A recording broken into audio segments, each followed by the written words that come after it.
Okay, hi guys. Good evening. Let's start. Okay.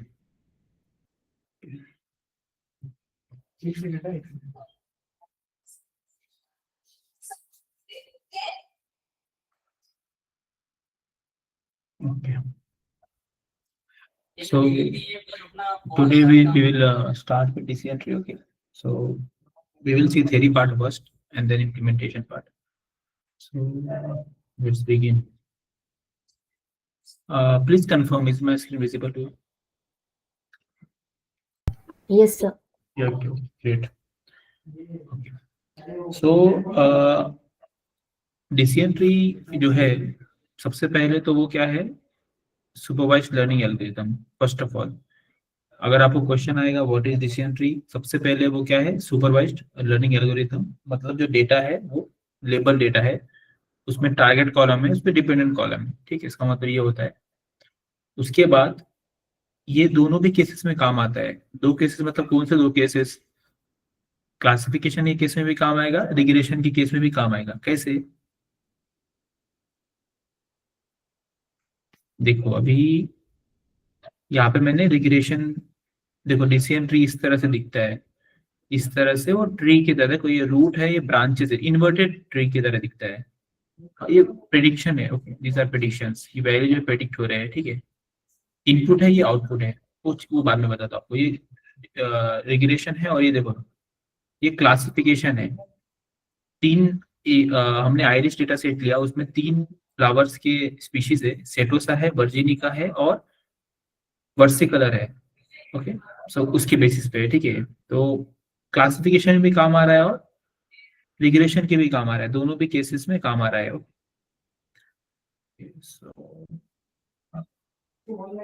Okay, it has a hierarchical tree structure, जैसे मैंने आपको बोला, which consist of a root node. मतलब जैसे एक पेड़ होता है, ट्री, उसको एक रूट होता है, उसकी कुछ ब्रांचेस होते हैं, इंटरनल नोड होता है, लीफ नोड, आखिर में क्या लीफ होता है, राइट, उसका रूट से लेके लीफ तक। सो सिमिलर होता है डिसीजन ट्री भी, बस इन्वर्टेड दिखता है हमको। It works like a flow chart, help to make decisions step by step. ठीक है, जैसे कि इंटरनल नोड रहेगा, जैसे देखो डायग्राम से समझ में आएगा, लीफ होता है, ब्रांच होता है। तो decision trees are widely used due to their interpretability, मतलब समझने के लिए आसान है, फ्लेक्सिबल है, और low processing needs. Processing easily हो जाता है, ज्यादा कुछ हमको रिक्वायरमेंट नहीं है प्रोसेसिंग के लिए, ज्यादा बड़े बड़े जीपीयूज नहीं लगते हैं। ठीक है, ठीक है, वो सब तो ठीक है। डेफिनेशन देखा, डिसीजन ट्री होता क्या है, थोड़ा सा और उसको समझेंगे, उसके बाद देखेंगे हाउ इट वर्क्स, और एक रियल टाइम सिनेरियो देखेंगे कहाँ पे वो यूज होता है। और तीन टर्म्स है फीचर सिलेक्शन के लिए, एक है एंट्रोपी, दूसरा है जीनी इम्प्यूरिटी, और जीनी इंडेक्स, और एक है इम्प्यूरिटी। तो ये तीन हम देखेंगे। ओके, थ्योरेटिकल हम पूरा कवर करेंगे, इम्प्लीमेंटेशन कल देखेंगे, दोनों भी टास्क देखेंगे, रिग्रेशन में कैसे काम आता है और क्लासिफिकेशन में कैसे काम आता है। ठीक है, अभी से बता रहा हूँ, बहुत सारे डिसीजन ट्री जब आप साथ में यूज करते हैं तो उसको क्या बोलते हैं, रैंडम फॉरेस्ट बोलते हैं। ओके, क्योंकि फॉरेस्ट में क्या होता है, बहुत सारे ट्रीज होते हैं।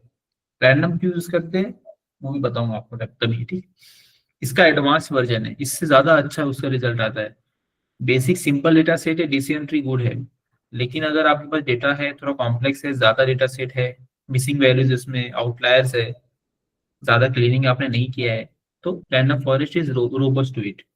देखते हैं कैसे, ठीक, बाद में। अभी फिलहाल डिसीजन ट्री एक ट्री की बात कर रहे हैं अभी, तभी मल्टीपल ट्री की बात करेंगे, अभी एक ट्री की बात कर रहे हैं। So a decision tree is a flowchart-like model used for classification and regulation. It splits data based on features to make prediction. Features क्या होता है? Features मतलब पैरामीटर्स, कॉलम्स जो हमने देखे थे। ओके, मतलब बता दो फीचर्स क्या होता है, नीचे अच्छा अच्छा एग्जांपल है। फीचर्स मतलब पैरामीटर्स, जैसे कि फीचर्स कैसे, जैसे हमने हाउस प्राइस का देखा था डेटा सेट, मतलब केस देखा था, यूज केस।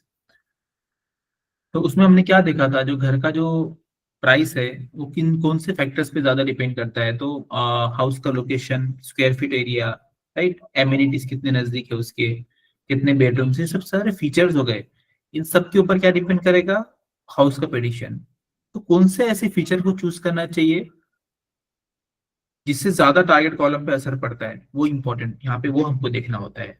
जब भी क्लासिफिकेशन होता है, रूट जब भी स्प्लिटिंग होता है, तो इंपॉर्टेंट फीचर को लेके स्प्लिटिंग होता है, जैसे कि कौन सा फीचर ज्यादा इंपॉर्टेंट है, वो डिसीजन ट्री खुद से ही करता है। ओके, हमको अलग से कुछ नहीं करना पड़ता, ऑटोमेटिक होता है, इसमें मैकेनिज्म ही उसका वैसा है। इट लुक्स लाइक, सबसे पहले तो रूट नोड आएगा, देखो ट्री की तरह है राइट, आखिरी में लीफ है, देखो यहाँ पे भी लीफ है, यहाँ पे भी लीफ है, यहाँ पे भी लीफ है। डिसीजन यहाँ पे लेके दो चीजें बता देंगे, डिसीजन यहाँ पे होगा, यहाँ पे डिसीजन होगा। डिसीजन होता है ओके, एक फीचर की बेसिस पे, एक पैरामीटर, एक इनपुट की बेसिस पे डिसीजन होता है। लीफ नोड लास्ट पॉइंट होता है, वहां पे फुल स्टॉप होता है, वहां पे जैसे पेड़ में लीफ के बाद कुछ नहीं होता। कहाँ से स्टार्ट होता है, ये ब्रांचेस है, जिसको ओके, जिसको इंटरनल नोड्स बोलते हैं, ब्रांचेस वगैरह है, ठीक है। How working of decision tree, the model checks conditions like age, gender to split users into groups. जैसे मैंने बोला आपको फीचर्स, तो मैंने जैसे घर के रिलेटेड कुछ पैरामीटर्स बताए, वैसे ही कुछ दूसरा क्लासिफिकेशन चल रहा है, like does the person like computer games. Of course ऐसा जरूरी नहीं है, लेकिन अगर एक एक ब्रैकेट, एज ब्रैकेट है, उसके बीच में लोगों को कंप्यूटर गेम्स पसंद आएंगे। अब आपके दादाजी को तो कंप्यूटर गेम्स में इंटरेस्ट नहीं रहेगा, राइट, बिकॉज उनका एज भी रिस्पॉन्सिबल उसके लिए। या कोई बच्चा जैसे अभी 5 साल का भी नहीं है, उसको कंप्यूटर गेम्स क्या समझ में आएंगे। सो एज एक इंपॉर्टेंट पैरामीटर है।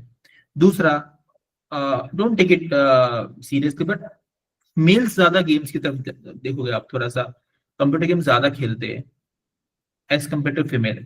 दे ऑल्सो प्ले बट लेस, उनका इंटरेस्ट किसी और चीज में होगा may be.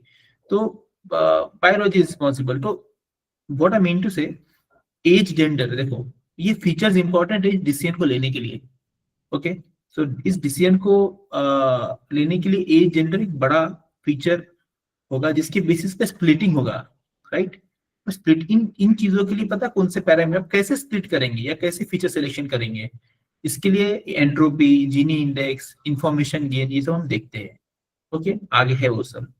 Each group leaf node gets a prediction score based on user preferences of computer games. जैसे इनपुट क्या क्या आएगा उसको देखने के लिए, एज क्या है, जेंडर क्या है, ऑक्यूपेशन क्या है, ओके, ऐसे कुछ इनपुट हो सकते हैं। लेकिन ऑक्यूपेशन से ज्यादा इंपॉर्टेंट क्या हो सकता है, age, gender. Okay, does the person like computer games. अभी यहाँ पे ऐसा लिखा है कि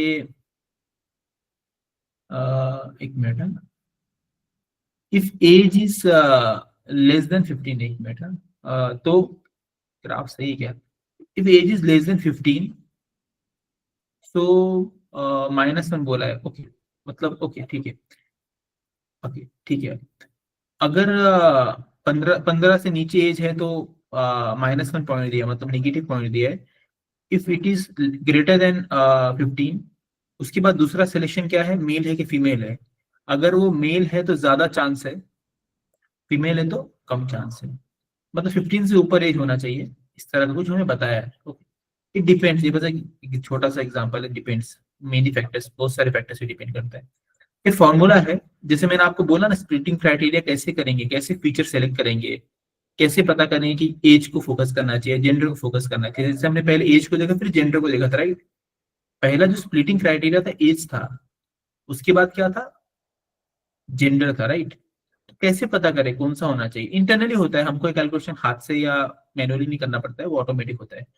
जीनी इंडेक्स का फॉर्मूला है, हमारे को नहीं याद करना है, ओके डोंट वरी, आपको याद भी नहीं करना। आपको क्या याद रखना है, जीनी इंडेक्स क्या होता है, जीरो कब होता है, 1 कब होता है, इसका इसका एप्लीकेशन क्या है, क्यों यूज करते हैं उसको, और उसको क्या होता है, वो आपको पता करना। फॉर्मूला नहीं आपको पता, याद नहीं रखना है आपको formula, don't learn this formula, कुछ नहीं, बस अभी के लिए इतना याद रखो कि स्प्लिटिंग क्राइटेरिया जीनी इंडेक्स क्या होते हैं, एंट्रोपी, जीनी इंडेक्स, इंडिसियंट्री, जीनी इंडेक्स और एंट्रोपी, ये चीज याद रखो।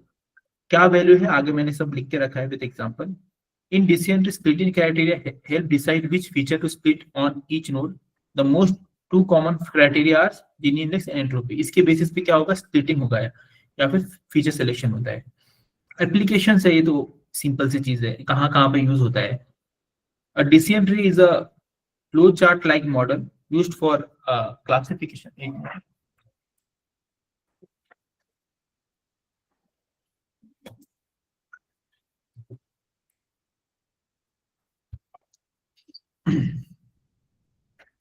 जैसे कि फाइनेंस में यूज होता है डिसीजन ट्री, मेडिसिन में होता है, एजुकेशन में होता है, मशीन लर्निंग में होता है। ओके, लाइक मैं आपको हमेशा एग्जांपल देता हूँ, ऑप्टिमाइजिंग लोन अप्रूवल, ओके, देना है नहीं देना loan, diagnosing health conditions based on symptom, cancer detection वगैरह वगैरह। एजुकेशन में भी काम आएगा, मतलब स्टूडेंट का जीपीए हम प्रेडिक्ट कर सकते हैं उसके कोर कोर्सेज से। Building blocks for machine learning, for algorithms handling classification regression, दोनों भी क्लासिफिकेशन भी और रिग्रेशन दोनों में डिसेंट्री काम आता है। ओके, ठीक है। चलो, तो हमने डेफिनेशन देखा और थोड़ा सा उसका मैकेनिज्म समझा, लेकिन थोड़ा सा और देखते how it works exactly.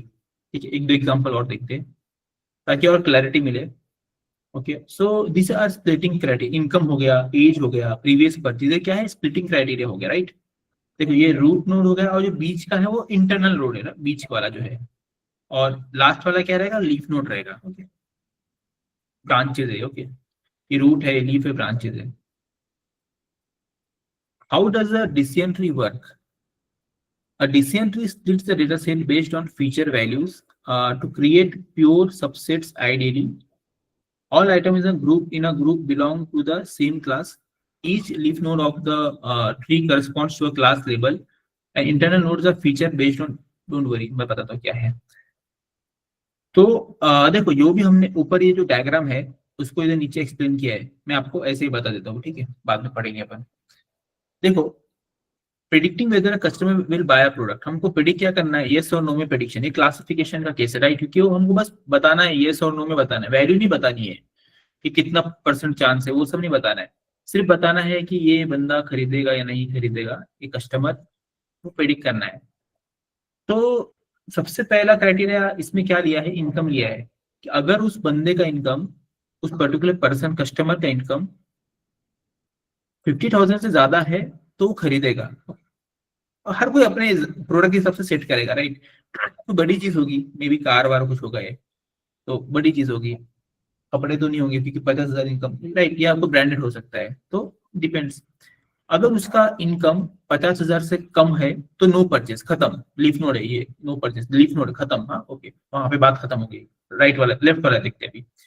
Yes, अगर उसका इनकम 50,000 से ज्यादा है, उसके बाद दूसरा स्प्लिटिंग क्राइटेरिया क्या लिया, दूसरा पैरामीटर क्या लिया, एज है, पहला इनकम। ऐसे इनकम कॉलम्स होंगे, इनकम नाम का कॉलम होगा, एज नाम का कॉलम होगा, प्रीवियस परचेज नाम का, ऐसे कॉलम्स होंगे, फीचर्स होंगे, वेरिएबल्स होंगे। तो इनकम का तो हो गया, चलो ठीक है। दूसरा क्या, इंटरनल नोट क्या है, एज। अगर उस पर्सन की एज 30 से ज्यादा है तो वो खरीदेगा, नहीं तो नहीं खरीदेगा वो, होगा कुछ एज से रिलेशन उस चीज का, नो परचेज, इधर बात खत्म हो गई। ये सब आपको कुछ भी नहीं करना, आपको बस डिसीजन ट्री रन करना है कोड से, बाकी सब अपने आप होगा। ओके, साइकिट्रिन बहुत बड़ी लाइब्रेरी है। तो अगर उसका एज 30 से ज्यादा है तो वो खरीदेगा, नहीं तो नहीं खरीदेगा, ठीक है। दूसरा और लास्ट तीसरा क्राइटेरिया क्या है, इससे पहले उसने खरीदा था क्या। अगर उसने इससे पहले खरीदा है तो वो खरीदेगा, अगर इससे पहले वो उसने नहीं खरीदा है तो नो परचेज, इधर बात खत्म हो जाती है, नो परचेज। और अगर उससे पहले उसने खरीदेगा तो ही, मतलब ये तीनों भी चीजें फुलफिल होनी चाहिए। पहला, उसका इनकम 50,000 से ज्यादा होना चाहिए, दूसरा उसका एज 30 से ज्यादा होना चाहिए, और चौथा, सॉरी, तीसरा, उसने पहले इस प्रोडक्ट को खरीदा हुआ रहना चाहिए, तब जाके वो फाइनली खरीदेगा। This is the flow. Okay, तो आपको समझेगा तीन स्प्लिटिंग हो यहाँ पे। तो ये स्प्लिटिंग किस बेसिस पे होता है, जीनी इंडेक्स, एंट्रोपी और इन्फॉर्मेशन, इन चीजों के ऊपर होता है, we have to set it. Okay, by default Gini लेता है डिसीजन ट्री, लेकिन हम अगर उसको बोले कुछ और लेने के लिए तो फिर दूसरा और भी लेता है।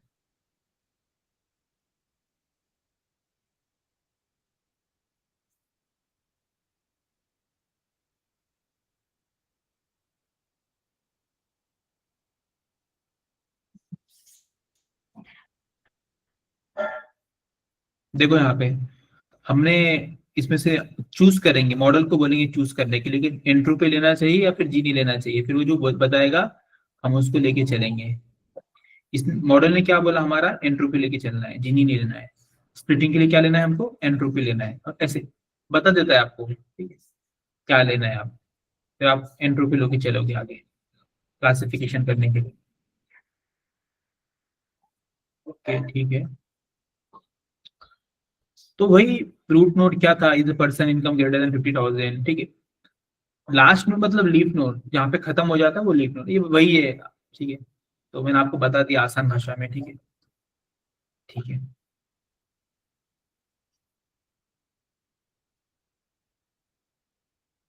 ठीक है, अभी ये चीज मैं आपको अलग से बताऊंगा, मैंने अलग से लिख के रखा है इसको, ये हार्ड है थोड़ा समझने के लिए, कंफ्यूजिंग है थोड़ा सा।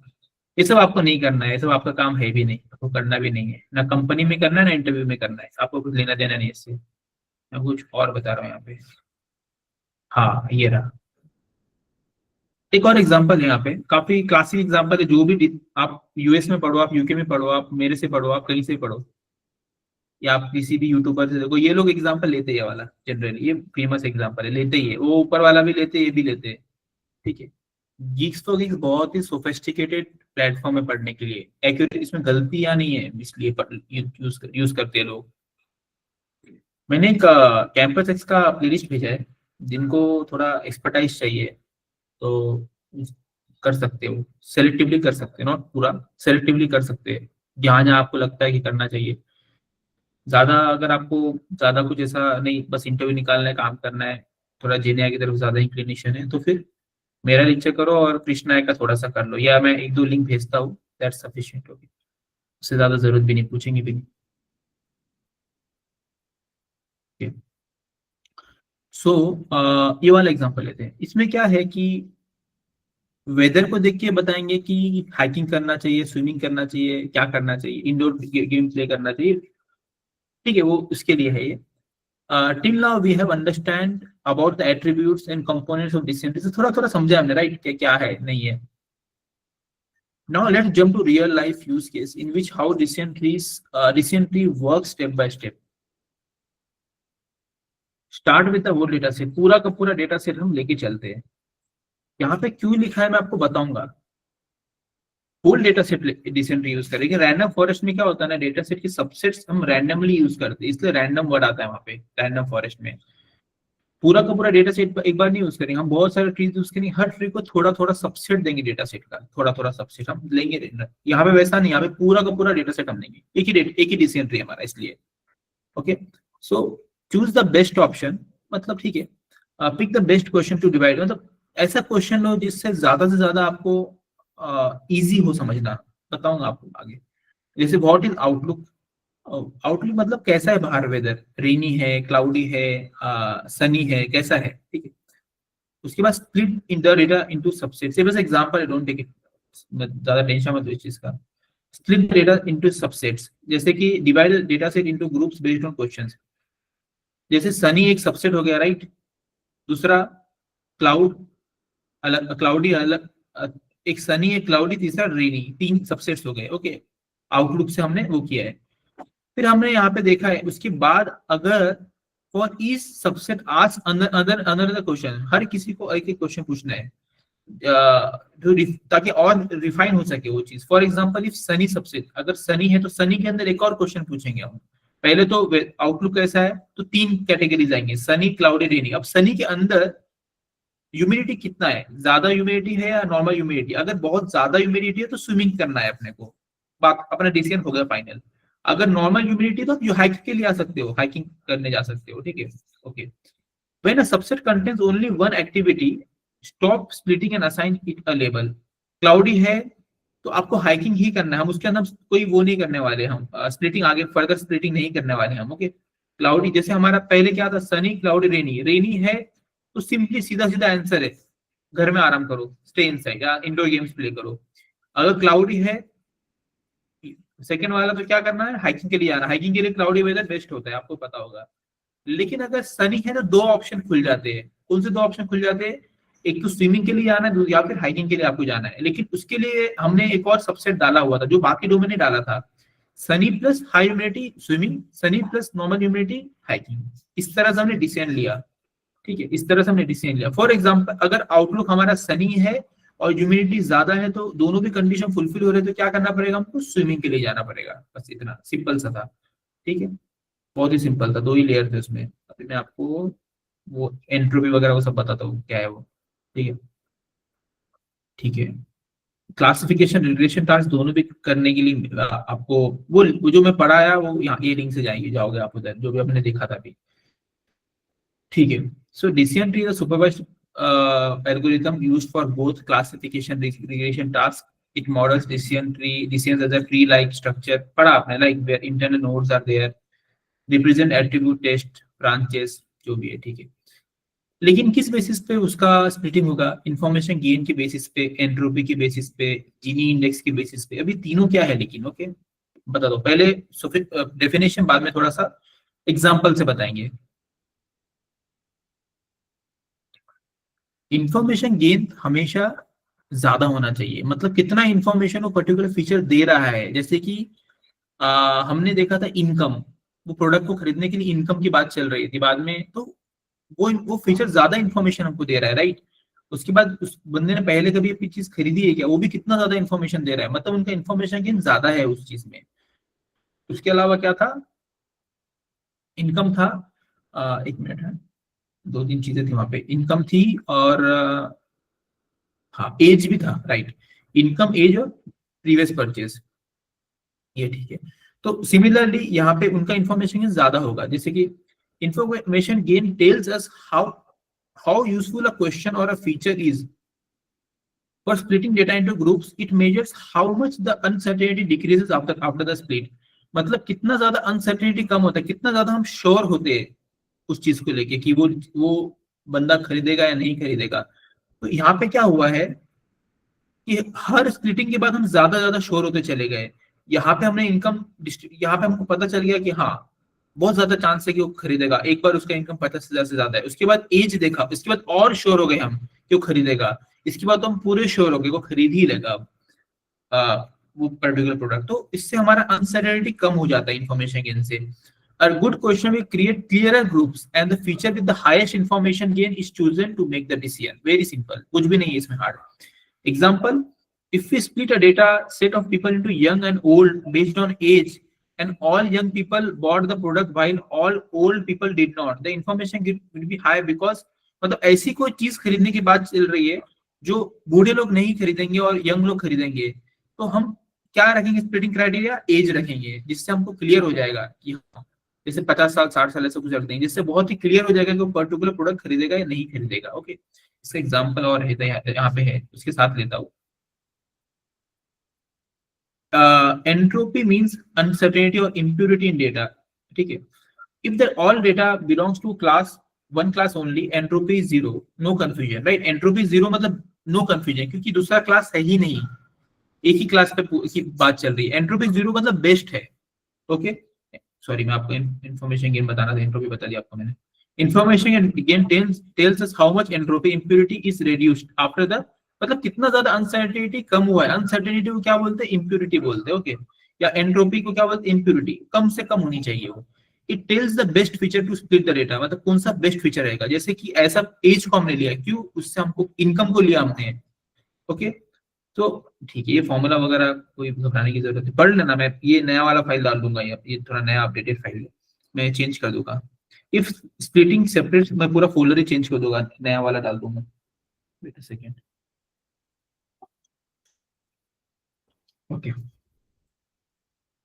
If splitting separate data very well, high information के, मतलब बहुत अच्छे से सेपरेट कर पा रहे हैं हम क्लास ए और क्लास बी की वजह से। तो क्लास बी और क्लास ए को एक पर्टिकुलर फैक्टर को लेके, जैसे इनकम हो सकता है, एज हो सकता है, जेंडर हो सकता है, कुछ भी हो सकता है।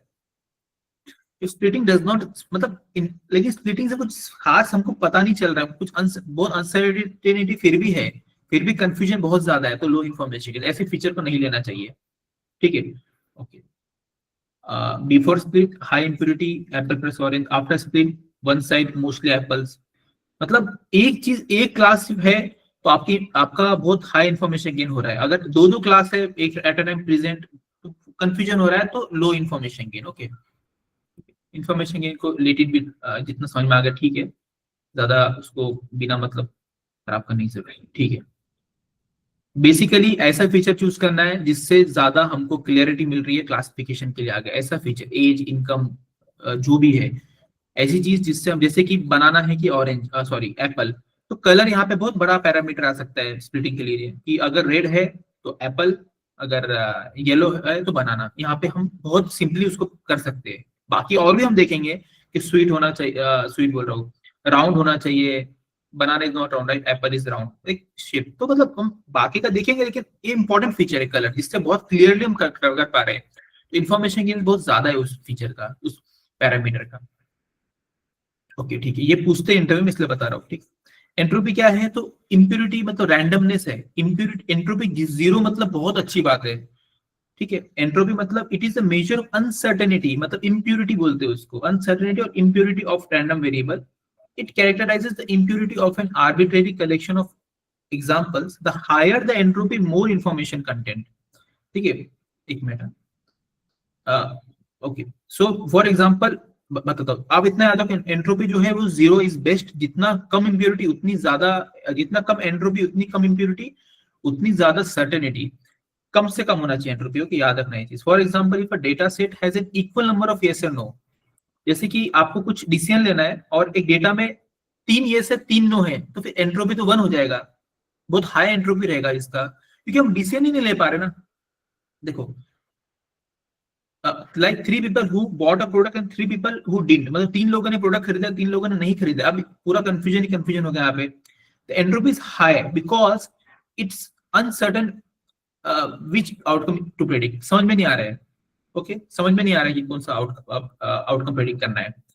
बट बहुत अच्छा, if all the outcomes are same, all yes and all no, ठीक है, the entropy is zero, meaning there is no uncertainty left in the predicting the outcome. मतलब एंट्रोपी ऐसा होता है कि जितना ज्यादा सर्टेनिटी आपको मिले, जितना ज्यादा कम एंट्रोपी, जितना ज्यादा कम इम्प्यूरिटी, उतनी अच्छी बात है। एक और एग्जांपल लेते हैं, नीचे एक छोटा और एग्जांपल लेंगे।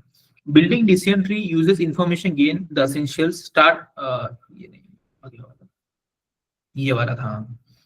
एंट्रोपी मींस अनसर्टेनिटी और impurity in data. If all data belongs to one class, फिर तो कंफ्यूजन की बात ही नहीं है, सीधा हम बोल देंगे हाँ वो जिस क्लास का डेटा है वही क्लास है, कोई कंफ्यूजन ही नहीं है। ये ideal case actually, entropy is zero. If data is mixed, entropy is high, more confusion. Okay, क्योंकि हमको क्लासिफाई करना पड़ेगा।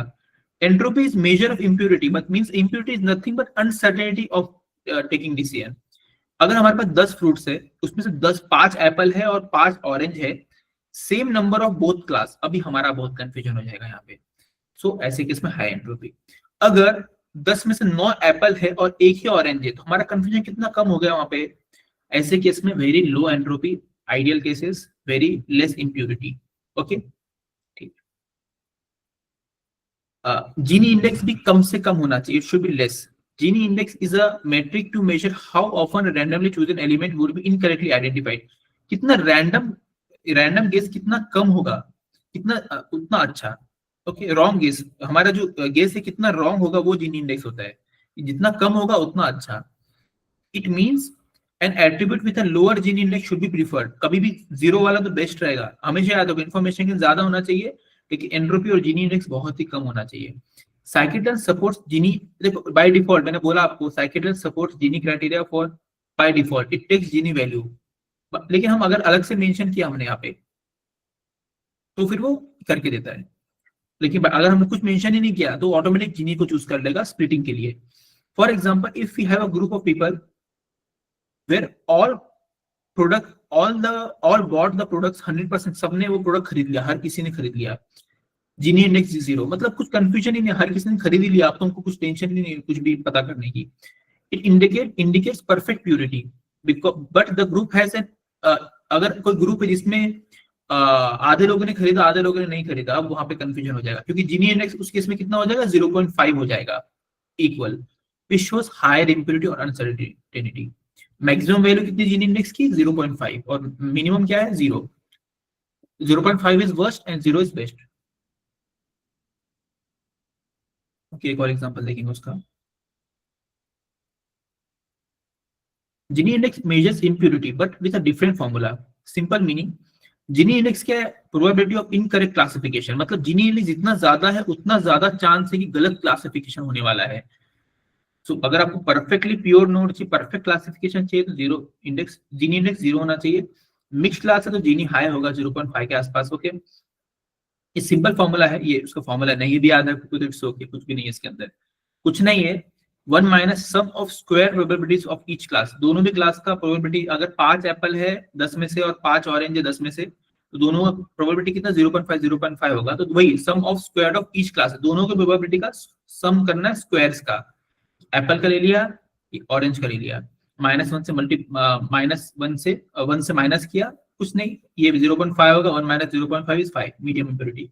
Okay, so use in cart मतलब क्या होता है, classification, regression tree, decision tree, जो हम दोनों भी, क्योंकि आपको पता है डिसीजन ट्री दोनों भी इसमें यूज होता है, रिग्रेशन में भी और क्लासिफिकेशन में भी यूज होता है। ओके, यहाँ पे एक समरी है थोड़ी सी।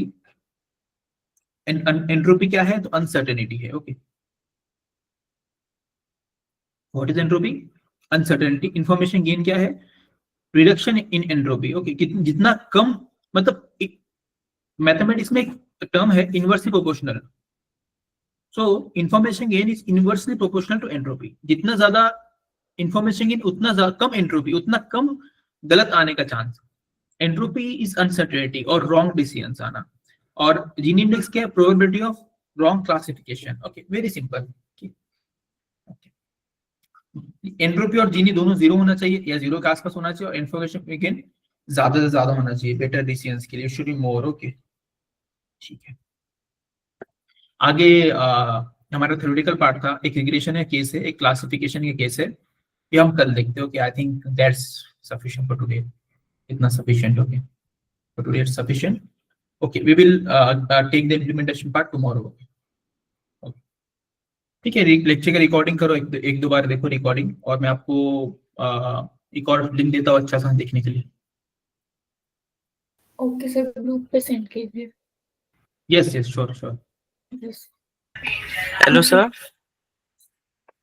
हाँ अनिकेत, बोलो अनिकेत। हाँ सर, मुझे एक मतलब शॉर्ट में बताओ ना सर, एंट्रोपी और जीनी इंडेक्स में डिफरेंस कैसा है? जो है देखो, इन्फॉर्मेशन गेन से स्टार्ट करते हैं। पहले इन्फॉर्मेशन गेन जो है वो कभी भी ज्यादा होना चाहिए। इन्फॉर्मेशन गेन ऐसा है, जैसे आपने परचेज वाला एग्जांपल देखा कि ये एक कस्टमर प्रोडक्ट परचेज करेगा कि नहीं करेगा, तो वहां पे हमने कुछ पैरामीटर्स, कुछ फीचर्स पे फोकस किया, जैसे इनकम, उसका जेंडर, और उसने पहले वो प्रोडक्ट खरीदा कि नहीं खरीदा। लेकिन कैसे पता करें कि कौन से फीचर पे फोकस करना चाहिए, कैसे, तो हम जाके लिखेंगे तो नहीं, ऑफ कोर्स वो हम सिर्फ डेटा सेट देने वाले, हमारे मशीन लर्निंग मॉडल को वो डिसाइड करेगा। तो हम चलो ये 2-4 फीचर हमने खुद से कुछ दिमाग लगाया, लेकिन अगर आपके पास 10-15 फीचर्स है, आपको कुछ नहीं करना है, आपको बस डिसेंट मॉडल बना दिया और आप ये तो प्रेडिक्ट कर बाबा, ऐसा आपको नहीं समझ में आ रहा है कुछ। ऐसे केसेस में मॉडल खुद समझता है, पूरे पैटर्न्स को डेटा के देखता है, पूरा समझने की कोशिश करता है और अपने को डिसीजन देता है। तो व्हाट आई मीन टू से, ऐसे फीचर चूज करता है जैसे कि इनकम, राइट, कोई भी चीज खरीदने के लिए पैसा चाहिए ऑफ कोर्स, तो ऐसे फीचर्स चूज करता है जिससे ज्यादा से ज्यादा इंफॉर्मेशन मिलती है कि वो बंदा वो प्रोडक्ट खरीदेगा कि नहीं खरीदेगा। It should be more at the same. अगर आपने इंफॉर्मेशन हाँ, अभी एंट्रोपी या जीनी ये चीज है आ गई, तो साइकिल बाय डिफॉल्ट जीनी लेके चलता है, but if you ask for grade search events, ask कौन सा चूज करना चाहिए, एंट्रोपी या जीनी, तो बता भी देता है अपने को। एंट्रोपी जीनी दोनों भी कम से कम होना चाहिए। एंट्रोपी मतलब इम्प्योरिटी, या कितना मतलब चांस है, मतलब वो एंट्रोपी कैसा होता है कि एरर हो, इम्प्योरिटी होती है वो, मतलब उससे वो जितना कम रहेगा उतना अच्छा है, डिसीजन उतना अच्छा मिलेगा आपको। जीनी इंडेक्स जो है वो probability of how much wrong the classification will be done. देखो यहाँ पे लिखा है उसका समरी, कितना ज्यादा चांस है कि गलत आपको मिलेगा। देखो एंट्रोपी अनसर्टेनिटी, अब अनसर्टेनिटी जितनी कम रहे उतना अच्छा, मतलब 0 रहे तो बेस्ट है। Probability of wrong classification, Gini index ज्यादा है मतलब ज्यादा चांस है कि गलत क्लासिफिकेशन होने वाला है, तो हमको ये भी कम से कम चाहिए। समझ में आया क्या आपको? ओ सर, थोड़ा क्लैरिफाई हुआ सर, तभी सर इसको पढ़ूंगा मैं, मतलब इंफॉर्मेशन गेन मतलब ऐसा क्या करो अनिकेत, क्या करो, थोड़ा सा ये सब चीजें टेक्निकल है, बहुत टेक्निकल नेचर में है। आप इस पे ना थोड़ा रिसर्च करो। आप क्या करो, गूगल जेमिनाई का डीप रिसर्च यूज करो। गूगल मैं आपको बता देता हूँ, एक मिनट सबको एक मिनट स्क्रीन पे, अच्छा मैंने स्क्रीन प्रेजेंट ही नहीं किया है, ठीक है। मैं आपको बताता हूँ एक चीज, ठीक है, जो कंपनी में लोग यूज कर रहे हैं इस टाइम पे। सर बिल्कुल, हाँ बोलो ना, आवाज नहीं आ रही है। सर ये क्लासिफिकेशन के लिए हुआ गिनी और इम्प्योरिटी, बट अपना रिग्रेशन के लिए भी यही यूज होता दोनों के लिए, है। दोनों के लिए यूज होता है वो, ठीक है। देखो रिग्रेशन के लिए भी। दोनों के लिए यूज होता है वो, ठीक है। देखो यहाँ पे क्लासिफिकेशन के लिए यूज होता है, रिग्रेशन के लिए यूज होता है। देखो यहाँ पे देखो, मैंने डीप रिसर्च पे क्लिक किया, देखो दिख रहा है, अभी मैंने इतनी यूज कर लिया, ठीक है। डीप रिसर्च आप क्लिक करो, रिसर्च होगा।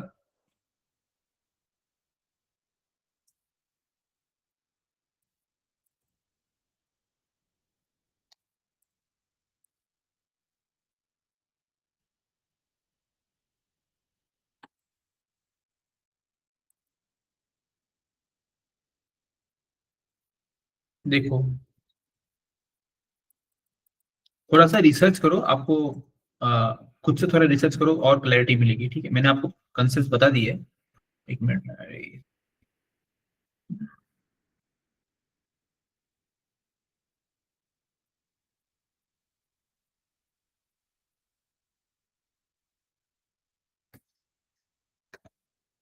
इतने डीप रिसर्च की जरूरत नहीं थी, लेकिन चलो ठीक है।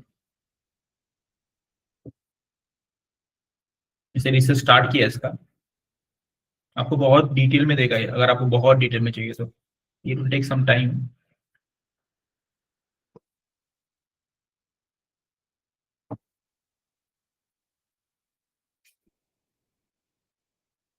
उसके अलावा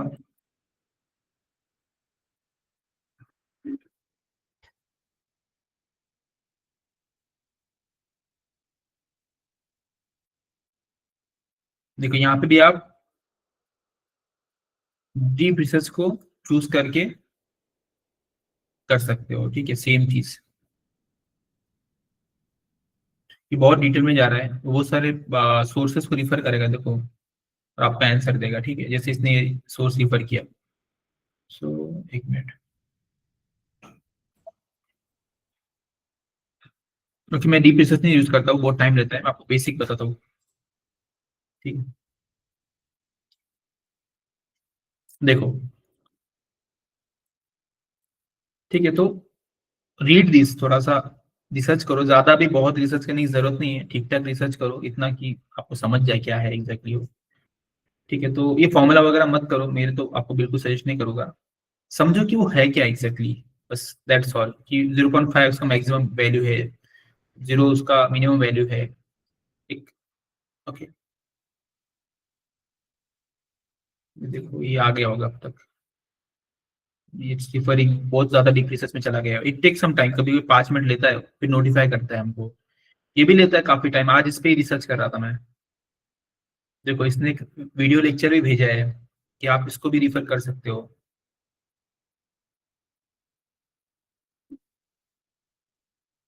ऐसे थोड़ा रिसर्च करो, यूट्यूब देखो थोड़ा सा एआई टूल यूज करो, उससे क्या होगा ना, आपका क्लैरिटी धीरे धीरे बढ़ेगा, ठीक है।